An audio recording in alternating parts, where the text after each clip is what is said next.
चाहिए नहीं। शुक्राचार्य ब्राह्मण जी समझाने लगे कि जिसे तुम संत समझ रहे हो, वामन भगवान समझ रहे हो, तुम्हें नहीं पता है वो कितना बड़ा छलिया है। इसी छलिया ने भस्मासुर को मारा है, आज तुम्हारे दरवाजे पर आया है। और सुनो किन किन को इसने ठिकाने लगा दिया। शुक्राचार्य ब्राह्मण समझा करके कहने लगे, सुनो बली,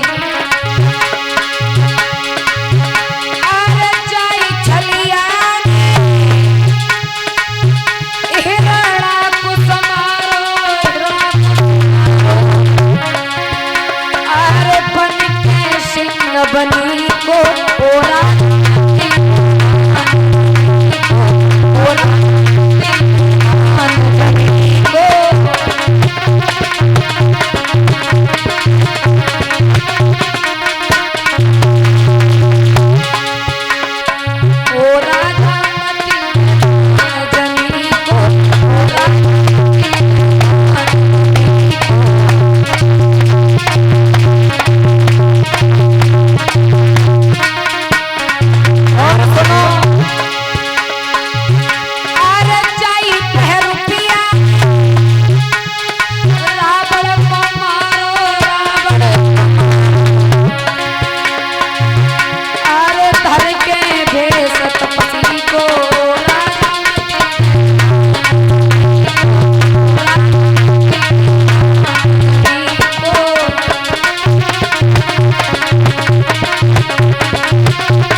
शुक्राचार्य ब्राह्मण देव समझाने लगे हैं, सुनो भली,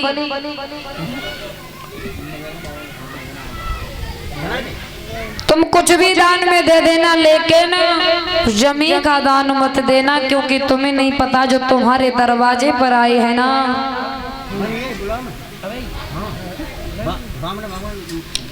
वो कोई और नहीं स्वयं भगवान आए हैं और तुमसे 3.5 कदम धरती मांगी है ना, तो समझ लेना सबसे बड़े छलिया तुम्हारे दरवाजे पर खड़े हैं। तुम इन्हें कभी नहीं समझ पाओगे, तुम तो क्या किसी ने इन्हें नहीं समझ पाया।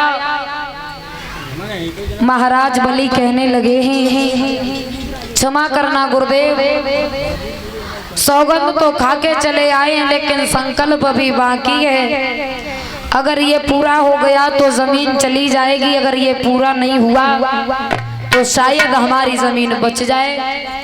शुक्राचार्य ब्राह्मण कहने लगे, अगर ऐसी बात है आप हमारे शिष्य हो और जहाँ तक होगी हम वहाँ तक आपकी सहायता करेंगे। तो शुक्राचार्य ब्राह्मण जी ने क्या किया, सागड़ की जो सागड़ होता है उसकी चोंच में जाकर के बैठ गए, छोटा सा रूप धारण किया, प्रवेश कर जाते हैं और कहा है कि अगर सागड़ से गंगा जी नहीं निकलेगी तो संकल्प पूरा नहीं होगा, हम गंगा जी को बाहर नहीं निकलने देंगे, तुम्हारी जो शर्त है और जो तुम्हारा संकल्प है वो पूरा नहीं होगा। बैठ गए हैं, महाराज बलि चले हैं, हाथों में लिए हुए हैं उस लोटा को, आगे बढ़े, पहुंच गए। जैसे ही पहुंचे वामन भगवान कहने लगे, बलि आ गए? जवाब दिया, हाँ प्रभु। जल लेके आए हो? कहने लगे हाँ।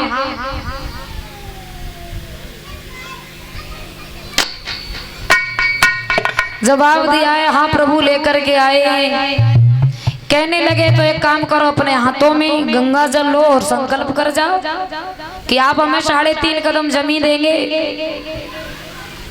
तो महाराज बलि ने क्या किया है, सागर को ऐसे उल्टा किया, लेकिन सागर से एक भी बूंद गंगा जल की नहीं निकली, एक भी बूंद बाहर नहीं आई। भगवान समझ गए कि शुक्राचार्य ब्राह्मण जी ने इसमें प्रवेश कर लिया है। क्या किया है, एक लकड़ी उठाई और लकड़ी को उठा करके उसी नोक से उस चोंच में जैसे ही वो लकड़ी डाली तो शुक्राचार्य ब्राह्मण जी की एक आंख फूट गई। बाहर निकल के खड़े हो गए। ऐसा ही नहीं,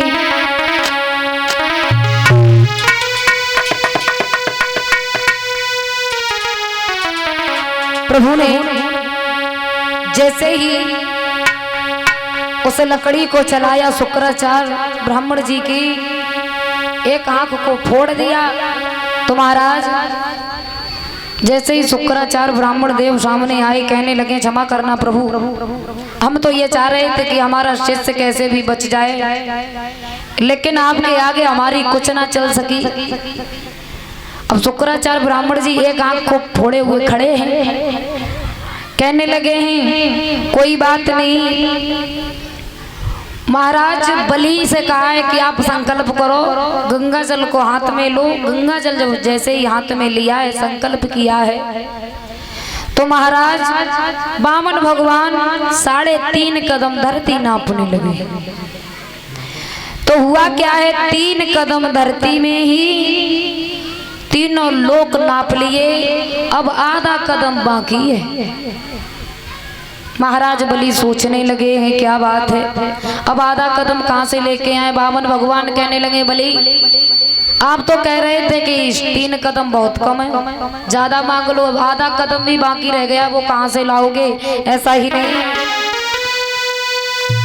तो लीला धरती लीला ने और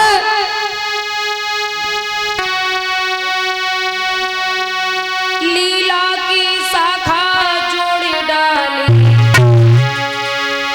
और उसकी नोक चला करके एक बाई आंख फोड़े।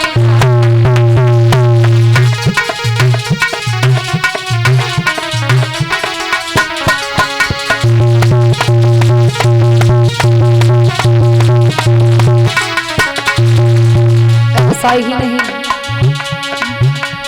वामन भगवान ने एक लकड़ी ली और उस सागर में जैसे ही लकड़ी चलाई तो हुआ क्या, तो लीला धर की लीला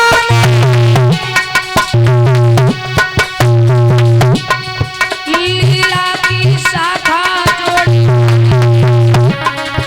और उसकी नोक चला करके आंख फोड़ी डाली।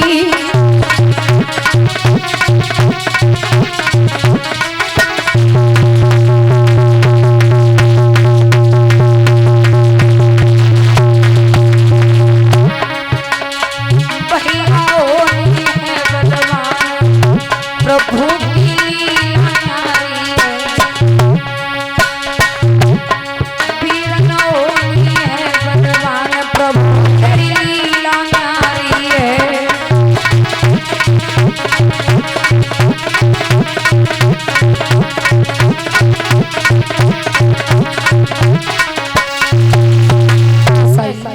शुक्राचार्य ब्राह्मण देव की एक आंख फोड़ दी। सोचने लगे हैं अब क्या करना चाहिए। वामन भगवान ने 3 कदम धरती नाप ली है, सोचने लगे अब आधा कदम बाकी है। महाराज बलि से कहा है आधा कदम बाकी है, महाराज पूरा करिए। कैसे करेंगे, जवाब दिया है पूरा करेंगे। महाराज एक काम करिए, आप हमारी पीठ नाप लीजिए, पीठ नाप लीजिए, लेकिन अपना आधा कदम जो रह गया है उसे पूरा कर लीजिए।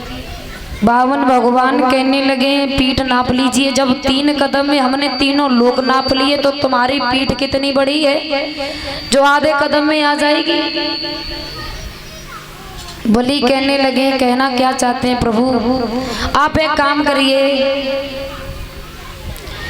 मैं अपनी पीठ नपवाने के लिए तैयार हूँ, लेकिन अगर हमारी पीठ से भी आपका आधा कदम पूरा नहीं होता है तो मैं अपनी रानी के पास में जा रहा हूँ और अपनी पत्नी से जाकर के कहूँगा कि वो हमारे साथ में पीठ नपवाने के लिए तैयार है। जी कौन है?